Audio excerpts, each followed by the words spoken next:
Teachers of Reddit, what student will you never forget? Teaching ESL in Taiwan, I joked with a young student and told him I was hungry. Not knowing I speak Chinese, he responded with Kai Da Bien, which translates to each tea. I was getting my middle school certification in my state. This was maybe 3-4 years ago. And my college would place us in local schools in the area to partner with an accomplished teacher and get our observation hours in. The college had a reputation of putting male teacher candidates in the roughest schools in the area. Me and my fellow male students had a theory about this. But of course we can't prove it. Anyway, my first morning there. In a very rough all-boys middle school in the worst part of the city. First period, a little boy maybe 10-11 walks into class. Looks at me and says, "What are you looking at? You Ryan Gosling looking mother?" I was utterly speechless. Lol. I can only assume that was his catch-all term for white men. Lol. I'll definitely never forget him. I teach at a prison. The first inmate I had graduate under my teaching cried when he looked at his diploma. He was the first in his entire family to graduate. It was quite the accomplishment and I was very moved. Semicolon. Edit. Thanks for all the awards. A wonderful young man who was killed in a car accident back in early June 2020. He was in his grade 11 year. Took him under my wing in grade 9. Worked on his impulsive behavior, colorful language, anger management and questionable life choices. By grade 10, he was a mentor to incoming grade 9s that had similar issues as himself. In grade 11, he was a leader here in the school. Volunteering. Joined the arts community and held down 2 after-school jobs. He shook hands every day. He'd bring me coffee. His last text to me said, "Life is beautiful, man," and he had recently told me that he wished that I was his dad. He wasn't wearing a seatbelt coming home from one of those jobs. He was killed instantly after being ejected from a car he was a passenger in. My commute to and from work every day passes by the exact spot he was killed. Miss you. Edward. Big Mike. I'm a HS science teacher in an affluent suburb. We get this transfer kid in who is about 6 feet 8. 350. Long thin Hulk Hogan mullet, not bald though, and big glasses. Mike hailed from the hollows of Kentucky. Thick southern accent. And was the most quotable kid I ever met. I hate books MR. XXXXX say me off. My grandma made me sleep on the porch because she cooked some veggies and I told her, "Dang it woman, where's the meat? I ain't never seen a pencil like this. Can I keep this and show my dad?" Talking about a regular mechanical pencil. They threw me out of Golden Coral because I ate 8 of them steaks they had. I was Ed. Next time I'm trying 4-9. And we were supposed to have a fire drill at like 1:55 or some odd time. At 1:57 he went ahead and pulled it, honest to God, thinking he would help out whoever forgot. I had a kid. 16. Total addict. Alcoholic. Meth. Pills. Heroin. Really rough childhood. Started smoking crack with his dad at 13. Stepdad committed suicide in front of him at 14. Unimaginable in between. He'd come to school high or drunk and we would send him home. Nice kid. Always respectful and just had a good soul. One day he was all sorts of messed up and I pulled him out of class. I told him that I loved him and I was worried, and if he kept this up he would more than likely be dead by 30. He freaked out and ran to the principal's office and complained that I had just told him that I loved him and cared about him. Principal said, "Well, maybe he loves you and cares about you." We kicked him out of school after we had to. He got sober. He came back to track me down. He grabbed me and started sobbing. He said when I said I loved him it was the first time an adult had said that to him, and he believed it. He has stayed sober for years. Went to college. And is doing really well as a nurse now. I'm a speech therapist, so I work with the students who have disabilities or special needs. One of my students started with me in kindergarten. Let's call him Frankie. He had autism and just a tiny bit of language. And a lot of behaviors. But something about him I absolutely loved. He walked like an old man and had a mop of blonde hair. I adored him even though a lot of the other staff classified him as a difficult kid. He had a difficult home life and unsupportive parents which made his behaviors a lot worse. But he never had them with me. As he got older, he had more outbursts and tantrums, but they would always call me over to calm him down. When COVID hit, Frankie's parents weren't able to get him onto the computer to do remote learning. And I left to work at a different school in September, so I never got to say goodbye to him. I know he's probably doing okay this year, but it breaks my heart that I can't be the one to be there for him anymore. And I just hope he understands why I am not there. I had a junior, 16 years old, in my high school science course last year peel the strip of metal off the side of a ruler and proceed to stick each end of it into an outlet and shock himself. I saw the sparks out of the corner of my eye and he jumped up and his arm was in some significant pain. He said he did it because he wanted to see what would happen. Scientific method in action, I guess. I will never forget that Dumbus. Edited to shock because he didn't actually die. Thanks for the heads up. Dance instructor. Student had one hemisphere of her brain removed as an infant and she was paralyzed on one side. She said that she wanted to dance because she wanted people to see that she wasn't ashamed of her body. After months and months she finally managed one spin around. The other instructor cried. I cried. She cried. It was incredible. At my school, we get a lot of refugees from the Middle East and South Asia. I had a student, Iraqi, talk to me about her trip over. They fled when IS was starting to take over their city. Her father stayed behind to help others get out. They got a notice that he was being held ransom a few days later. They paid the ransom. And in return were sent an image of his headless body. She was an incredibly happy, jovial young woman. I can't even imagine what kind of pain she must have went through. I heard many stories of fleeing war and strife. But that one was probably the worst for me. This kid Jay, 10 years old with a learning disability, was struggling at home, divorced, living with grandma, and at school. It was my first year teaching and he would often lash out to get attention and be purposely annoying to see if he could get a rise out of me. Pretty soon it became clear that he was just lonely and isolated, so he needed a friend. After getting to know him for a couple of weeks, I was happy to become his friend that year, and he and I became so close that he would bend over backwards trying to catch up on work just so he could hang out with me. I saw him struggle pretty heavily, even with one-on-one support, but apart from a couple of moments of crisis, he kept his nose to the grindstone and worked hard every day. This isn't a movie, so he still wasn't the best student in the class, but he made so much progress compared to the beginning of the year that every time I even thought about calling out or taking it easy, I thought G needs me, and he did. I taught sculpture and mask making at an art summer camp years back. One of the projects was drawing a creature and then carving a 3D version of it out of a block of foam to paint and decorate. All the students nailed it. Except one. A boy around 9. Didn't get it. I sat with him and went over it many times. He didn't understand the concept of 3 dimensions. Like, what would this side view look like as a top view? Type thinking. After a long while, my assistant, a woman in her late 30s, took me aside and pointed out all the indicators that the kid had fetal alcohol syndrome. I had no idea. I'll never forget his confused, blank face and my frustration at how someone couldn't think in 3D. I try to be more understanding, sympathetic and patient now.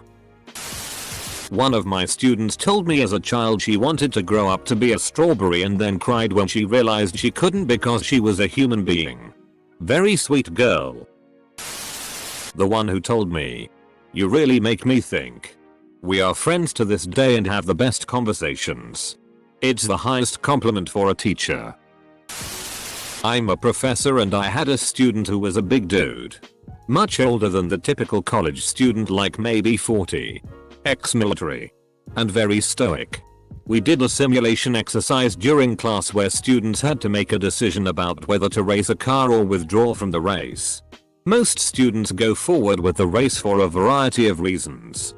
But what they don't know is that this situation mirrors the decision that NASA made with the Challenger launch, which obviously exploded. After the exercise, the student came up to me and started crying and said it was the most impactful exercise he's ever done, and that when I have hard days I should remember that I made a difference for him. I almost started crying myself. It was a great moment in my career. The one who threatened to kill me. In explicit detail. Who, once we got the appropriate help and resources for him, was the sweetest kid in the world and thanked me every day for not giving up on him. The one whose life I saved when I called home because they suddenly got very unwell, and it turned out he needed emergency surgery. The one who has a physical disability, and oh so proudly told me one day, "Miss Oxenfree, look, I can jump now." Dancing helped me jump, because our daily dance breaks helped her develop her gross motor skills to the point that she could figure out how to jump. Didn't happen when he was in my class, but he, 5-year, was being difficult one day, as he often was. So he wasn't allowed out to play come break time. Teacher came back into the classroom to find he'd smoothed his all over the water cooler. Both his parents were teachers. His dad worked at my school. Grim. Not a teacher, but in my 5th grade math class when my teacher called my name on the first day of school, she paused, lowered her glasses and asked, "Are you my uncle's name's son?" I said no. And she gave a huge sigh of relief and said, "Oh thank God." This was over 20 years after she had my uncle as a student. I told my dad about that later that day and he laughed and said my uncle was quite a terror in elementary school. I will never forget Michael. He came from a different country at the age of 2. It took him months to open up to me, but I was patient with him and it paid off. We had an unbreakable bond. We would do art projects together. We would play. I learned his native language so I could better communicate with him. I taught 6th grade English. Had this student who was way too smart and funny for his age. He lived right by the school and he'd stay after school some days and just chill out while I was grading papers. I liked him a lot. I kept things pretty light in the classroom. Tried to make the kids laugh when I could. One day, I started on this joke rant about the word chillax. Can I just say something about the word chillax, guys? It's a ridiculous word. I like slang. I'm all for language changing over time. But chillax doesn't solve a problem. It's the word chill, which means relax, combined with relax, which means relax, to make chillax, which also means relax. It's pointless. And this kid stands up and interrupts me with, "Whoa whoa whoa. Just chillax. MRX. I laughed pretty hard. It might not be that funny to you, but his timing, his tone, it was perfect. Especially for a kid his age. Hope he's doing well. Not a teacher, but had a teacher who will forever hold a place in my heart. I was molested from 10th 11th grade by a man my family really trusted. After everyone found out I struggled really hard. She let me eat lunch alone in her classroom for months. She let me stay after school while she worked and listened to me vent about it.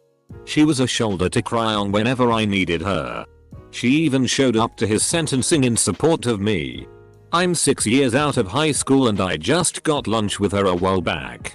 She was one of the people who helped shape me in my youth.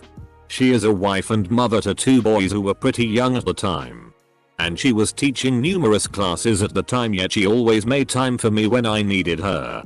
There were other teachers at that school that looked out for me after that happened, but she by far helped me the most. I really don't know where I'd be if it weren't for her. I had a student receive ice in school suspension for cheating on a test. He proceeded to sneak his phone into the bathroom, call our HR department, and file a formal complaint against me for treating him unfairly. My administration and I got a good laugh out of that one. I had a student who killed himself on Christmas Day. I still don't understand why. He was a pretty happy laid back student. Absolutely no signs Was getting a B in Calc 2. Hard class. Good grade. His grade slipped a bit at the end.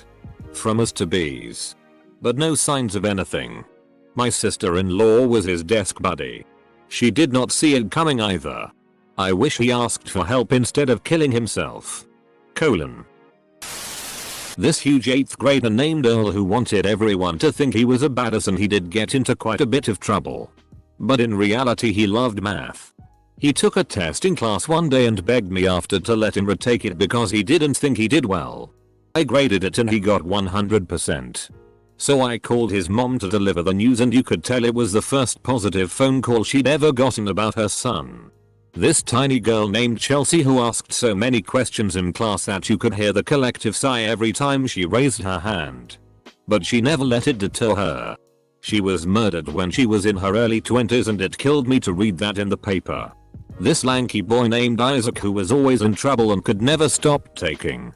I ran into him a few years later and he was taking AP Calc. I said, "What do you have to say to me?" Kidding. Of course. And he says thank you and melted my heart. And so many more. Becca. She was brilliant. In terms of brains, personality, talent, humor. She got a Girl Scout Gold Award, like Eagle Scout for girls, and volunteered at a local school and wanted to be a pediatrician for children with special needs. She was killed in a car accident 6 weeks after graduation. A child, 10 or 11, would occasionally run around the classroom screaming "I'm an attack helicopter" and throw paper airplanes saying "attack," the kid's name, Army. Never forgot. Student here. Read all the replies as of 149 total comments. I just want to thank all the teachers who bend over backwards for us students. Especially this year. And especially because there's a ton of absolute jerks in my generation grade. I know the effort you put in for us doesn't always seem apparent. But thank you for all that you do. And for Ms. Buck. Even if you aren't on Reddit. A million thanks. You pushed me further than I had ever been prior to 7th grade. And showed me what it looked like to truly love a class and teach them well. But more importantly, you taught me acceptance of everyone who deserves it. A lesson I'm still struggling to teach myself. I'll never forget you. Nor the rest of the Dragons teachers. So thank you teachers. Thank you a million times over. The first student to pass away. He committed suicide over the summer after 10th grade. I spent the next 3 years trying to help his friends cope in healthy ways. I was extremely proud to see that group of friends pull through and graduate. I cried like a baby when they left his seat open during the graduation ceremony. On a happier note, I will also never forget my first JV volleyball team. Most of the girls had never played volleyball. So I spent a majority of the season teaching the game. After losing most of the season, the bus ride after that first win will forever be in my heart. I will also forever remember the first kids I coached in track. Teaching is both heartbreaking and extremely uplifting. I am so grateful for all that students have taught me throughout the years. The one that plagiarized a paper so badly it matched 100% to a plagiarism catching software. Didn't respond to an email where I told them they got a 0 on the assignment and how serious this was. And then had the audacity to send me a separate email asking for extra credit that had already been awarded to those that earned it. Last year, my biggest troublemaker, 13M, put his hand on my shoulder and said MRS. Post singularity. You can say the N-word. I politely declined, stating it's a word I would prefer to not use. However, my first thought was, who died and put you in charge of the N-word? Funny kid. I hope he got his academics together this year. I'm waiting for Kevin's teacher to show up. Student teacher here. Yesterday I had such a bad day with a couple of students who made it their personal mission to make my life hell. Today, my 7th graders really made my day. The lesson had barely started and they were gathering around me, being curious with lots of positive energy, and they basically just wanted to be close and talk. We had a great lesson and the vibe was just so awesome. Now I'm sitting at home in my chair with a smile on my face. I want to remember this feeling forever. After school one day we were playing with a dog which playfully bit a student. The student then proceeds to bite the dog back to everyone's surprise. My mother has 3 or 4 favorite students from when she taught nursery school. All 4 went on to be published authors or otherwise great work, including a boy who got into Duke. Put that on hold. Served 2 tours in Iraq as a Marine and is currently in graduate school. We're wondering when he'll run for office. What always hit me is that my mother could identify these kids at age 4 and she was always right. She also diagnosed autism, ADHD, learning disabilities. Who was gay? I had a student say if cows have udders, then why don't they have hands? Matthew. I will never forget that comment for the rest of my life. Not a teacher, but I will take the chance to reverse the question. During high school my maths teacher was clearly going through a tough time. Her parents had some illness. I'm not exactly sure. She never showed it in class, but at times she stayed at home and was sometimes seen crying at school. While I never got to talk to her, we had a very good relationship. Always had a laugh during classes. I was a bit of a class clown, and she showed genuine interest in both our progress in maths as well as our general interests and life goals. Not everybody knew what was going on with her, but it occurred to our small friend group that we should at least help her by keeping her mood up during classes. During graduation she came up to us with a small chocolate medal for each and a personal handwritten letter wishing us well and thanking us for the great time and conversations. Brought so much warmth to my heart, and I probably will never forget the teacher. The 10th grade boy who told me he'd suck my toes in class. A 10-year-old student of mine from before COVID. His mother had terminal cancer and I sometimes wonder how he is. If his mother passed. He was a real handful, but he was a nice kid and didn't deserve it. I once had a student come into class with supposed tonsillitis and I told him that if that's the case, he should be home because it's hella contagious. Kid told me that it was the non-contagious version of tonsillitis and that he was fine to be in school because he would be getting surgery for it. Next parent-teacher meeting I asked his mum while kid was sitting next to her and she just shook her head and sighed heavily. Semicolon. Also the same kid who would put on a fake British accent when asked to read aloud because he wanted to use his normal voice because he lived in the UK for a year. This was 7th grade. Goose.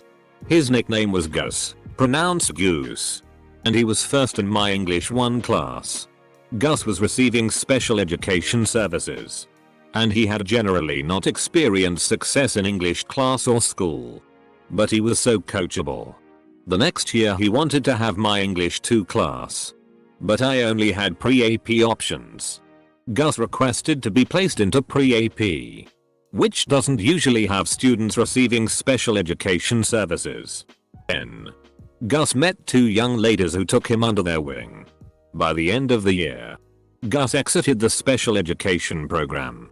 That's the one and only time in my teaching career, 13 years in Texas so far, I have ever seen a student exit SP Ed. Edit. Not quite a teacher. But I spent a spring term as a substitute paraprofessional in a 1st grade classroom. I was charged with helping 3 little boys who had some behavioral issues. I think about them all the time. They were the sweetest little guys who just needed a different approach to learning. They certainly changed my mindset on kids who act out or have tantrums. Not a teacher. In primary school I remember the language teacher in class referenced one of the students who for the quarterly exam wrote his essay with only one extremely long huge sentence taking up almost 2 entire pages. Yes, you read that right. An entire essay 2 A4 pages long. Composed with a single sentence from begging till the end. That one kid that came into our 1-hour tutoring lesson for the first time glared at me and took off his arm. Slammed it down on the table. Sat down like he didn't just unstrap an arm. That's when I noticed he had a bionic arm. When I was after school program site coordinator. 2nd grade little troublemaker. He would not listen. Run around. and hide under the ramps and stairs of the portable classrooms. One time, after he came out from under and I was walking him back to the office, he said to me, "You're like my school dad. Makes me want to write a book about it." I'll never forget that. I don't want to teach little kids, but that was nice. The one who told me their therapist said I'm childish. It is almost 20 years ago. I was teaching in primary school and my third graders had to summarize and introduce a book. There was this one student. He was always very withdrawn. So he walked up there and just held a brilliant summary of The Hobbit by Tolkien. He didn't just summarize the book, but he really got the concept of fellowship, losing friends, betrayal, etc. displayed in the book. By grade 4 he had started to read the German equivalent of Shakespeare as well as Tolstoy, and he had an immense knowledge about, well, almost everything. He once showed me a picture of his room which actually belittled our school's library. On top of this, his family had a whole dedicated library in their house. But he had a very hard time befriending people and conversing with age mates. I sometimes still wonder how he turned out after primary school.